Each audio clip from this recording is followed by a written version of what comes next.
여러분들 동물의 세계, 동물의 왕국이라는 TV 프로그램을 보신 적이 있으실 겁니다.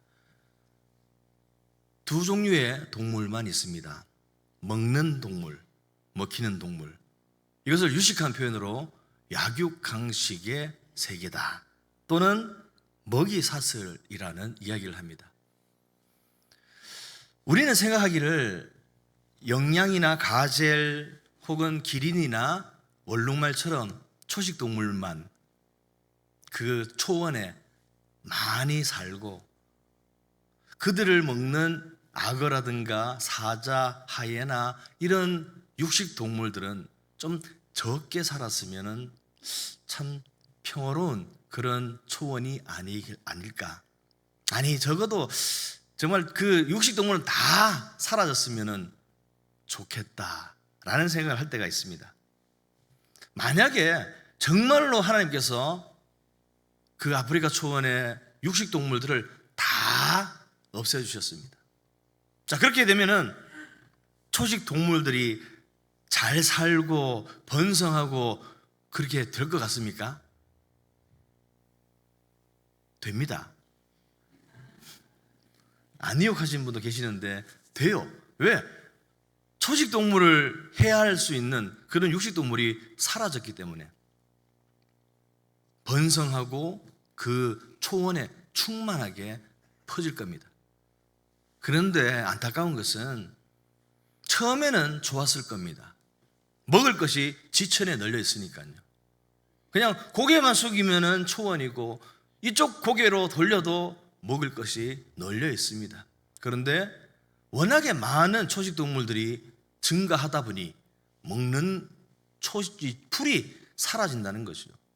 그래서 결국에는 어떻게 되겠습니까? 굶어 죽게 된다는 것이죠. 그래서 초식동물도 얼마 가지 못해 사라지게 될 것이다 라는 이야기를 합니다. 결국 무슨 이야기를 합니까? 먹이사슬이 끝나는 순간 종의 결말이 멸망이 시작되어 버린다는 것이죠. 그래서 생태계에는 육식동물도 반드시 있어야 합니다. 그래야 세계가 멸망하지 않고 유지가 된다는 것입니다. 마찬가지로 우리 사람들 중에도 필요 없는 사람, 쓸모없는 사람 있을까요? 교회에서는 있으면 안 되죠. 그런데 문제는 자기 스스로가 생각하기에 나는 쓸모없는 사람이야. 나는 불필요한 사람이야. 나는 없어도 되는 사람이야 라고 스스로 여기고 살아가는 사람들도 있다라는 겁니다. 그런데 하나님 입장에서는 쓸모없고 필요 없는 그런 사람은 아무도 없습니다. 그것을 우리는 확실하게 아셔야 한다는 겁니다. 우리 복음송 중에 이런 찬양이 있습니다. 내 모습 이대로 사랑하시네. 우리 함께 한번 불러볼까요?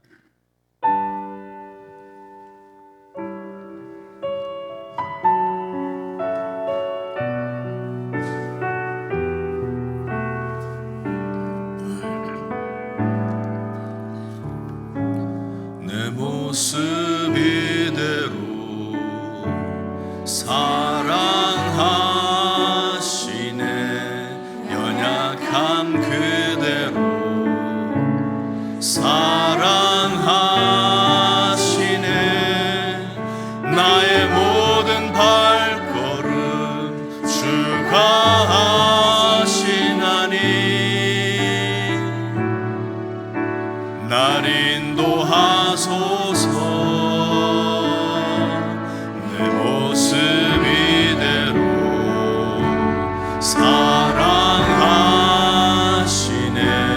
연약함 그대로 사랑하시네.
이대로 주님께서 사랑하신다고 합니다.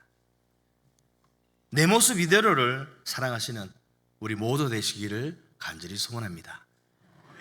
여러분 스스로를 사랑하시고 아껴주시길 바랍니다. 왜요?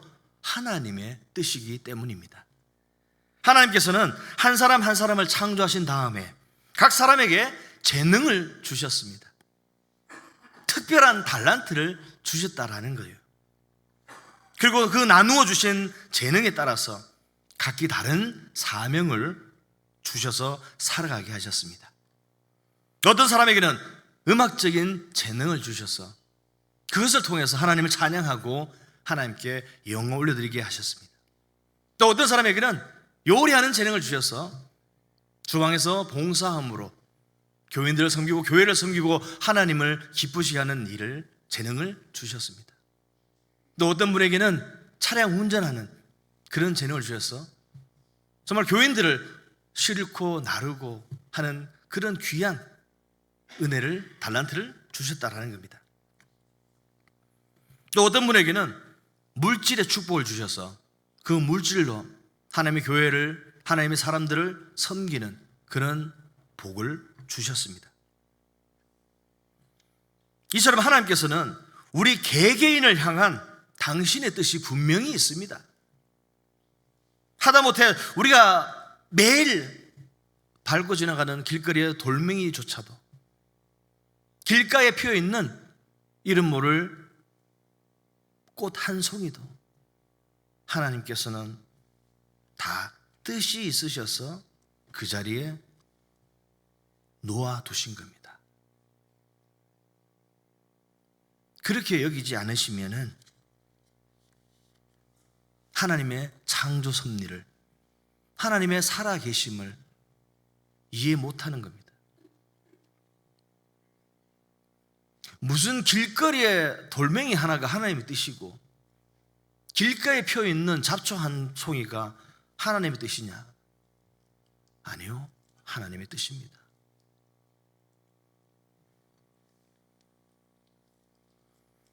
자, 그러면은 그 돌멩이와 이름 모를 잡초보다 우리는 얼마나 더 귀한 존재입니까? 오늘 또 새날을 주셔서 살아가게 하신 우리 하나님께 감사를 드리십시오. 우리들의 삶이 어떠하든지 간에, 우리들의 건강 상태가 어떠하든지 간에, 우리 가정의 재정 형편이 어떠하든지 간에 삶의 현장에서 하나님께 영광을 드리는 삶을 살아가시기를 주님 이름으로 간절히 축원합니다. 오늘날의 사회는 인간을 끊임없이 저울 위에 올려두고 있습니다. 연봉의 액수의 저울, 아파트의 평수의 저울, 직장의 직함의 저울 등등 많은 저울에 사람들을 올리고 있습니다. 그런데 사람마다 처한 상황과 형편이 다 다르죠. 예를 들면 어떤 사람은 독신으로 살고 있을 수도 있습니다. 또 어떤 사람은 결혼했거나 지금은 이혼한 상태일 수도 있습니다. 병원에 입원해 있을 수도 있고요, 요양원에서 요양 중이신 그런 분도 계실 수도 있습니다. 또는 해외여행 중이신 분들도 계실 것이고, 또 해외에서 근무하시는 그런 분들도 계실 겁니다. 군대에서, 직장에서 이런저런 모임 가운데 계실 수도 있죠. 이렇게 좋은 날에는 결혼식도 참 많이 열립니다. 결혼식에서 친구의 결혼을 축하해 줄 수도 있고요, 지인의 가족 중에 상을 당해서 장례식장에서 지인들을 위로하고 있을 수도 있습니다. 각자가 다 다른 삶을 살아가고 있다라는 겁니다. 오늘 이 고린도 교회만 하더라도 다양한 부류의 사람들이 모여 있었습니다. 가난한 자가 있었고요, 부자가 있었고, 주인이 있었다 하면은 노예도 있었습니다. 그리고 로마 시민과 외국인, 사회적 강자와 약자, 할례를 받은 사람과 할례를 받지 못한 사람 등 여러 부류의 사람들이 함께 있었다라는 겁니다. 그런데요, 바울은 사람마다 처지가 다르고 형편이 다르기 때문에 세상적인 기준으로 구분하지 않고 그대로 연합하여서 잘 지낼 것을 권면하고 있습니다. 분명히 말씀드립니다. 우리 교회도 마찬가지일 거예요. 어떤 분은 가진 분이 있으실 것이고 어떤 분은 부족한 분이 있을 수도 있습니다. 건강한 분이 있다면 연약한 분도 있고요, 아프신 분이 있다면 그나마 좀 살만하다라고 말씀하시는 분들도 계실 겁니다. 자녀들이 잘 살아서 자녀 문제가 없으신 분도 계실 것이고, 자녀들 중에는 골치 아프고 문제가 있는 그런 분들도 계실 겁니다. 이런저런 모양 아마 이곳에도 있으리라 생각합니다. 그런데요, 성경은 우리에게 말하고 있습니다. 다를 뿐이다. 다를 뿐이다라고요. 틀린 게 아니라는 겁니다. 결코 틀린 게 아닙니다. 왜 나만 이렇게 살고 있나? 왜 우리 집만 이렇게 힘드나? 왜 내 몸은 이렇게 아프나? 아니요, 틀린 게 아닙니다. 모든 것은 하나님의 계획 안에 있는 겁니다. 그것이 우리 그리스도인이 우리 상황과 우리 처지와 우리 환경에 대해서 고백해야 할 말씀입니다. 하나님을 원망하는 것이 아니라, 하나님께 불평 드리는 것이 아니라 내 모습 그대로 하나님께서 사랑하신다고 여기시고 우리들도 내 모습 그대로를 사랑할 수 있어야 합니다. 오늘 18절 말씀에 보면은 할례자로서 부르심을 받은 자가 있느냐, 무할례가 되지 말며 무할례자로 부르심을 받은 자가 있느냐, 할례를 받지 말라라고 사도 바울은 말하고 있습니다. 외형상의 어떤 모습으로 인해서 신앙이 흔들리지 말라라는 것이죠. 할례를 받은 사람, 할례 받지 않은 사람, 그게 무슨 대단한 것이냐라는 겁니다. 오늘날로 오늘 그리스도인들에게, 오늘 교회의 사람들에게 말씀을 바꾸어서 설명하자면은 세례를 받은 사람, 세례 받지 않은 사람, 세례 받고 안 받고가 무슨 그런 큰 문제입니까? 세례 못 받으면은 천국에 못 가나요? 하나님께서 분명히 우리에게 말씀하셨습니다. 예수님을 믿는 사람에게는 나에게로 올 수 있다. 예수님을 믿어야지 천국에 간다. 분명하게 성경은 우리에게 말씀하고 있습니다. 세례 받아야 된다라고 말씀하지 않으셨어요. 교회 출석 잘해야 된다고 말씀하지 않습니다. 예배 시간에 핸드폰 받으면 안 된다라고 말씀하시지도 않습니다. 다 좋은데 예수님을 믿느냐 안 믿느냐, 그것밖에 없습니다. 유대교에서 개종한 사람들이 아마 할례를 받은 사람들일 거예요. 왜냐하면 유대교는 아주 엄격한 그 할례를 지키기 때문에. 그런데 외국에서 살다 보면은 외국인들은, 유대교가 아닌 사람들은 할례에 대해서 잘 모릅니다. 그렇기 때문에 할례 받지 못한 사람들은 다 유대교 이외의 사람들입니다. 그런데 그 유대교인들이 유대교 이외의 사람들에게 이렇게 이야기합니다. 너희들은 할례를 왜 안 받냐? 할례를 받아야지 더 하나님께서 기뻐하시는 사람이다. 구원받을 수 있다. 말도 안 되는 소리를 하는 거예요. 그래서 사도 바울은 계속해서 이야기합니다. 할례 받는 게 뭐냐? 19절에서 그렇게 말하고 있죠. 할례 받는 것도 아무것도 아니요, 할례 받지 아니하는 것도 아무것도 아니로되 오직 하나님의 계명을 지킬 따름이니라. 하나님의 계명을 지킬 따릅니다. 그거 외에는 교회 안에서 우리가 따를 이유가 없다라는 겁니다.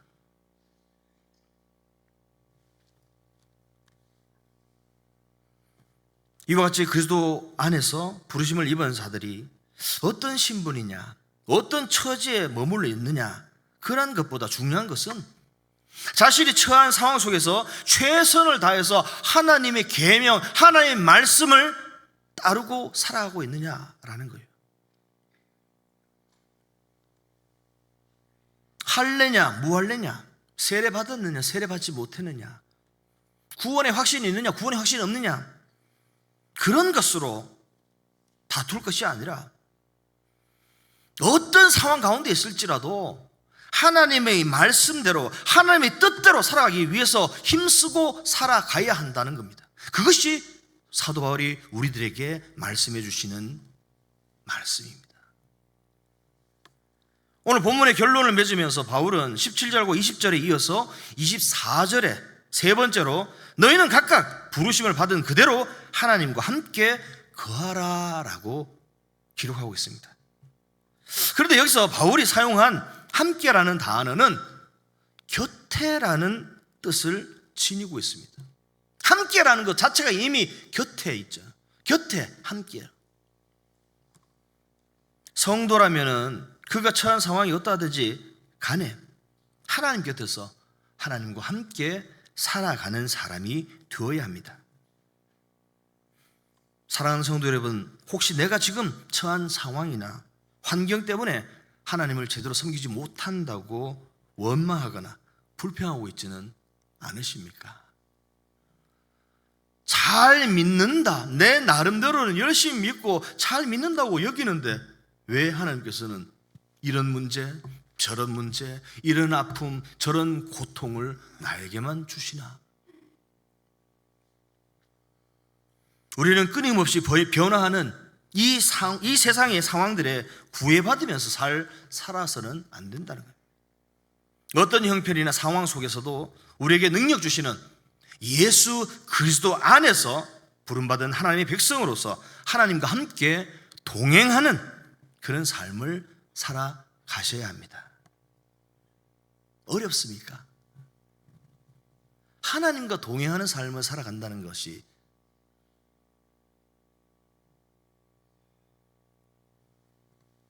하나님과 동행하기 위해서는 내 생각을 내려놔야 돼요. 내 판단을 내려놓으셔야 돼요. 내 경험을 내려놓으셔야 돼요. 말씀에 의지하여서, 말씀에 의하여, 말씀대로, 이게 하나님과 동행하는 삶입니다. 내가 겪어보니까, 내가 살아보니까, 내가 해보니까, 내가 배워보니까, 내가 들어보니까, 내가 봐보니까 니 아니라 하나님의 말씀에 의지하여서 하나님 말씀대로 하나님께서 말씀하시기를, 하나님이 아니고 어디 가서 하나님과 동행하고 하나님과 함께하고 하나님 곁에서 살아간다고 말을 하시겠습니까? 오늘도 우리 각 사람이 처한 상황 속에서 하나님의 아들, 하나님의 딸이요 예수 그리스도의 제자로서 최선을 다해 하나님을 기쁘시게 하는 삶을 살아가시는 우리 모두 되시기를 주님의 이름으로 간절히 축원합니다. 기도하겠습니다. 사랑거리가 충만하신 아버지 하나님, 오늘도 저희들을 이 자리에 불러주심을 감사드립니다. 힘들고 어렵고 아프고 고통 가운데서도 주님이 주시는 귀한 하루, 복된 하루, 은혜로운 하루를 허락하여 주심을 감사드립니다. 주님 주신 하루에 주님을 위해서 무엇을 할까 마음속에 생각하며 하나님 말씀대로 살아가는 우리 모두가 되게 하여 주시옵소서. 주님 주신 말씀을 때로는 쉽게 잊어먹을지라도